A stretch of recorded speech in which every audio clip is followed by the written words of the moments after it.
तो मार्वल के next projects के पार्ट 2 में आपका स्वागत है। तो वीडियो शुरू करने से पहले अगर आप चैनल पे नए हो तो subscribe, it motivates us to do well. So with that said, this is Aditya, आप देख रहे सिनेमैटिक सर्कल। तो बिना किसी देरी के let us begin.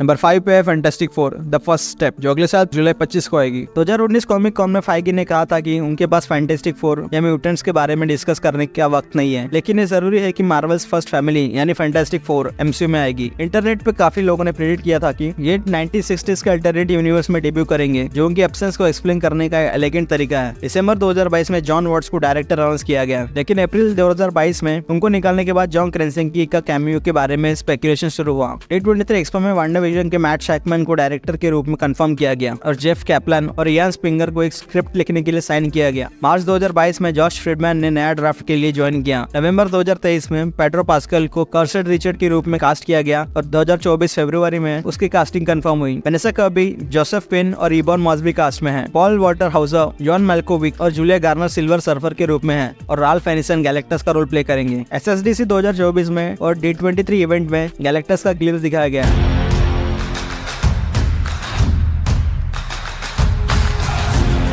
Fantastic four में लेजेंडरी विलेंस की कमी नहीं है। हम डूम, एनालस और गैलेक्टस को एमसीयू में देखने के लिए ज्यादा एक्साइटेड है और 1960s का अल्टरनेट यूनिवर्स भी इंटरेस्टिंग लगता है, चाहे ये एक मार्वल का अल्टरनेट यूनिवर्स ही क्यों ना हो। नंबर 6 पे आयरन हार्ट, ये शो 2025 में आएगा। मार्वल कॉमिक्स के रिरी विलियम्स एक रोबोटिक जीनियस है जो एक एडवांस आर्मर बनाती है। जब शूरी उसे एक यूएस ले जाने से मना करती है, तब रिरी को अपना आर्मर दोबारा बनाना पड़ता है। कॉलेज से एक्सपेल होने के बाद वो शिकागो लैंड के हुड से मिलकर नए सूट के लिए फंड और रिसोर्सेज अरेंज करती है। फरवरी 2022 में एंथनी रामोस एमसीयू के हुड के रोल में कास्ट हुए और लेरी क्रॉस रिरी के बेस्ट फ्रेंड को रोल में कास्ट हुए। इनिशियली 2023 में रिलीज होने वाली ये सीरीज अब 2025 तक डिले कर दी गई है। 2024 D23 एंटरटेनमेंट शोकेस में कोगलर ने रिरी के कैरेक्टर के लिए अपनी एडमिनिस्ट्रेशन दिखाया और कहा कि उसके पास और भी कहानियां हैं। प्रमोशनल वीडियो से ये लगता है कि सीरीज एमसीयू के ग्राउंडेड शोज में से एक होगी। इवन रिरी अपने आर्मर सक्सेसफुली बिल्ड कर लेती है। रिरी ने ब्लैक पैंथर वैकेंडा फॉरएवर में डेब्यू किया और वो कमाला की किड बिशप के साथ भी मिल सकती है और टोनी स्टार्क के कनेक्शन की वजह से आर्मर वॉर्स को भी पार्ट हो सकती है। नंबर 7 ब्लेड, नवंबर 7 2025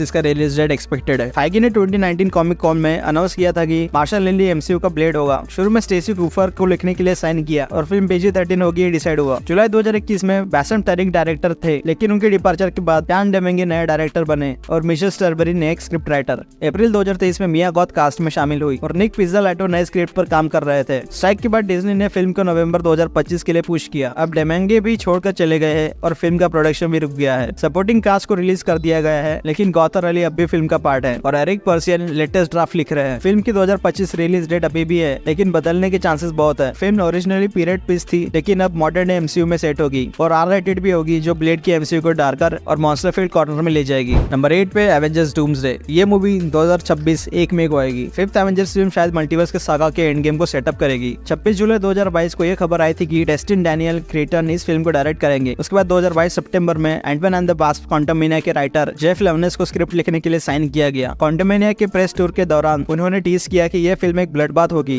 और नए एवेंजर्स जनरेशन को इंस्पायर करेगी। नवंबर 2023 में दोनों लवनेस और कार्टन ने प्रोजेक्ट छोड़ दिया और मिशेल वार्डोन को स्क्रिप्टिंग का काम दिया गया। SSDC 2024 में फाइगी ने अनाउंस किया कि एवेंजर्स इन्फिनिटी वॉर और एंड गेम के डायरेक्टर्स एंथनी और जो रूसो वापस आएंगे फिल्म को डायरेक्ट करने के लिए। उन्होंने फिल्म का नया सबटाइटल रिवील किया, डूम्सडे। यह फिल्म डाउनी के डॉक्टर डूम को इंट्रोड्यूस करेगी और शायद ये दिखाएगी कि वो मल्टीवर्स को कैसे कंट्रोल करते हैं। फाइगी ने भी मेंशन किया कि 2025 के फिल्म्स के कई कैरेक्टर्स अपकमिंग एवेंजर्स फिल्म में अपीयर करेंगे, लेकिन प्रोजेक्ट अभी 2 साल दूर है, तो डाउनी के शॉकिंग रिटर्न के बाद एक्सपेक्ट करें बहुत सारे चेंजेस। डाउनी का डॉक्टर डूम शायद एक अल्टरनेट अर्थ से होगा, शायद वही जहां फैंटास्टिक फोर भी होते हैं, लेकिन ऐसे डूम मल्टीवर्स और लोकी के मेंटेन टेपेस्ट्री के बारे में कैसे अवेयर हो सकता है? क्या उन्हें पहले गॉड ऑफ स्टोरीज का सामना करना पड़ेगा या उनके शेड ग्रीन कलर की पसंद कुछ और इंडिकेट करती है? यह सब जानने के लिए हमें 2 साल और वेट करना पड़ेगा। नंबर 9 पे विजन क्वेस्ट, ये शो 2026 में आएगा। अक्टूबर 2022 में रिपोर्ट्स आई कि पॉल बेटनी व्हाइट विजन का रोल प्ले करेंगे और उनके स्ट्रगल दिखाएगी कि कैसे वो अपने यादों को वापस पाते हैं जो विजन ने दिए थे। WandaVision और आगे तक हेड राइटर जैक शेफर ने इस प्रोजेक्ट पे काम किया है, लेकिन डिज्नी और मार्वल के डेवलपमेंट को स्लो करने और स्ट्राइक के बाद लग रहा था कि प्रोजेक्ट को कट किया गया। अब ये प्रोजेक्ट 2026 के प्रीमियर डेट के साथ स्टेबल लग रहा है। रिपोर्ट्स कहती है कि जेम्स स्पाइडर अल्ट्रॉन की आवाज देने वापस आएंगे, जो उन्होंने एवेंजर्स एज ऑफ अल्ट्रॉन में प्ले किया था। मैटलेस नए कॉन्सेप्ट के साथ शुरू कर रहे हैं, लेकिन इसका मेन ऑब्जेक्टिव है कि विजन को वापस लाना, डूम के खिलाफ लड़ने के लिए। फिर वांडा से डील करने का समय आएगा, जो भी दोनों में से जिंदा बचेगा ऑफ कोर्स। तो ये थे मार्वल के कुछ आने वाले प्रोजेक्ट्स जो बहुत मुश्किलों से निकलकर हमें स्क्रीन पर देखेंगे। आप लोग कौन से प्रोजेक्ट के लिए एक्साइटेड हो, कमेंट्स में जरूर बताना। उम्मीद करता हूं आपको ये वीडियो पसंद आए। अगर आया, लाइक शेयर सब्सक्राइब।